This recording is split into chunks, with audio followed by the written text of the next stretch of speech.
Coach Tony here, Risling Podium Performance, and today is arm day. It is Thursday, so I'm going to be starting out my arm day as usual with the front squats, and then I'm going to be jumping into almost the same workout I've been doing the past several weeks, except there's no pause going on. So what that should help with on the skull crushers and on the preacher curls is I should be able to add a little bit more weight. And the goal for this 2-week cycle, as I've been saying the past couple of days, is to add weight each set if possible, if not each set, each workout.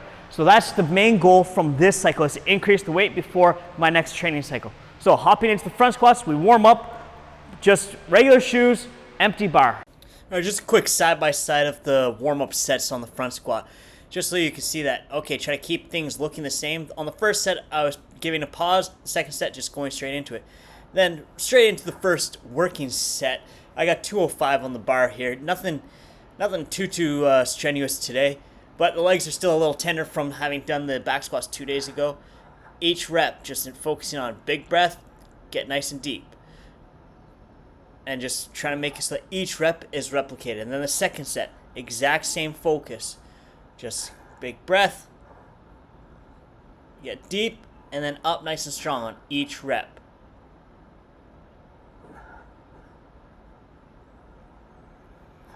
Big thing I focus on when I'm doing front squats is keeping the elbows up, because that's going to help to keep my elbows and my torso up.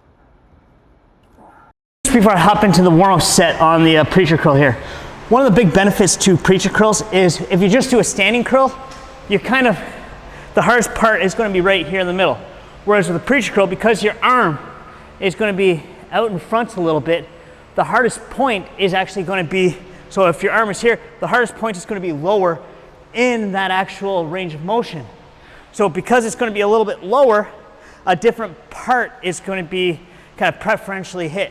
So one of the ways that you can kind of develop bicep strength and size is by manipulating where in the strength curve you actually preferentially hit. So a standing curl right at the halfway point is going to be the hardest part.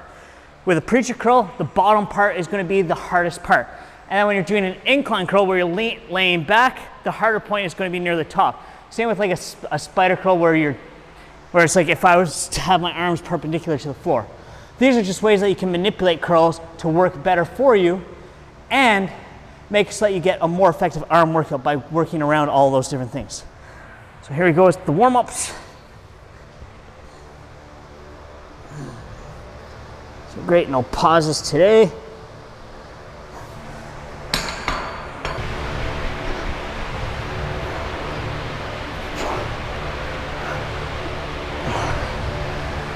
All right, so I'm going to be starting out with the same weight that I used at the end of last week. The reason for that, start out there and then move up. So first working set with the preacher curls, it felt pretty good overall. It will just focus in, squeeze each rep out.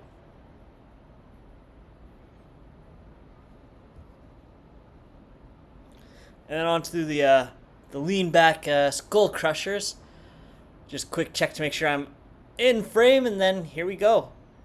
About halfway through here I realized, oh, my elbows are going out a little bit more than I want, but halfway through the first set I was like, okay, next set I'll really square up. All right, here we go. Second set went up by about 2.5 pounds total. So instead of having 1.25 pounders on each side, we've now moved up to 2.5s.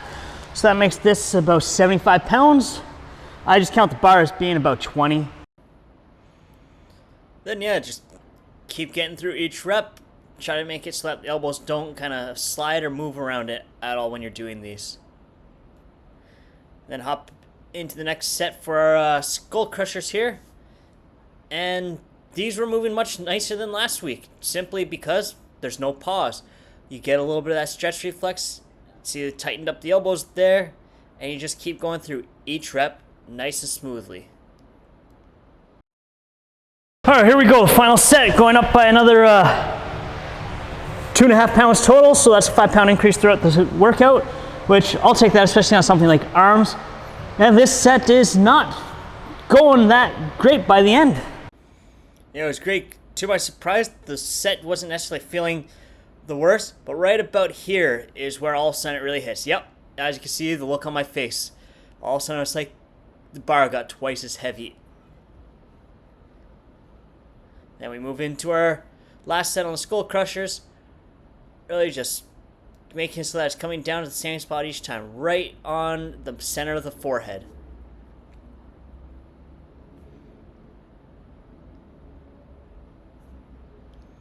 And yeah, that's it. Alright, so for the hammer curls this week, I decided, let's try going up by 5 pounds to 30 pounders and just aim for 10 reps, keeping with the fat grips on. So yeah, these got difficult almost halfway through the first set here. Just focusing on primarily just the concentric, just squeezing each rep on the concentric, not too worried about the lowering on this first set or this week in general. Then over to the French presses, same idea here as with the hammer curls, just really focusing on feeling the squeeze on the concentric, not worried too much about the eccentric action right now, just okay, let's squeeze each rep, get the elbow so that it bends all the way, and then up we go. And straight into the second set.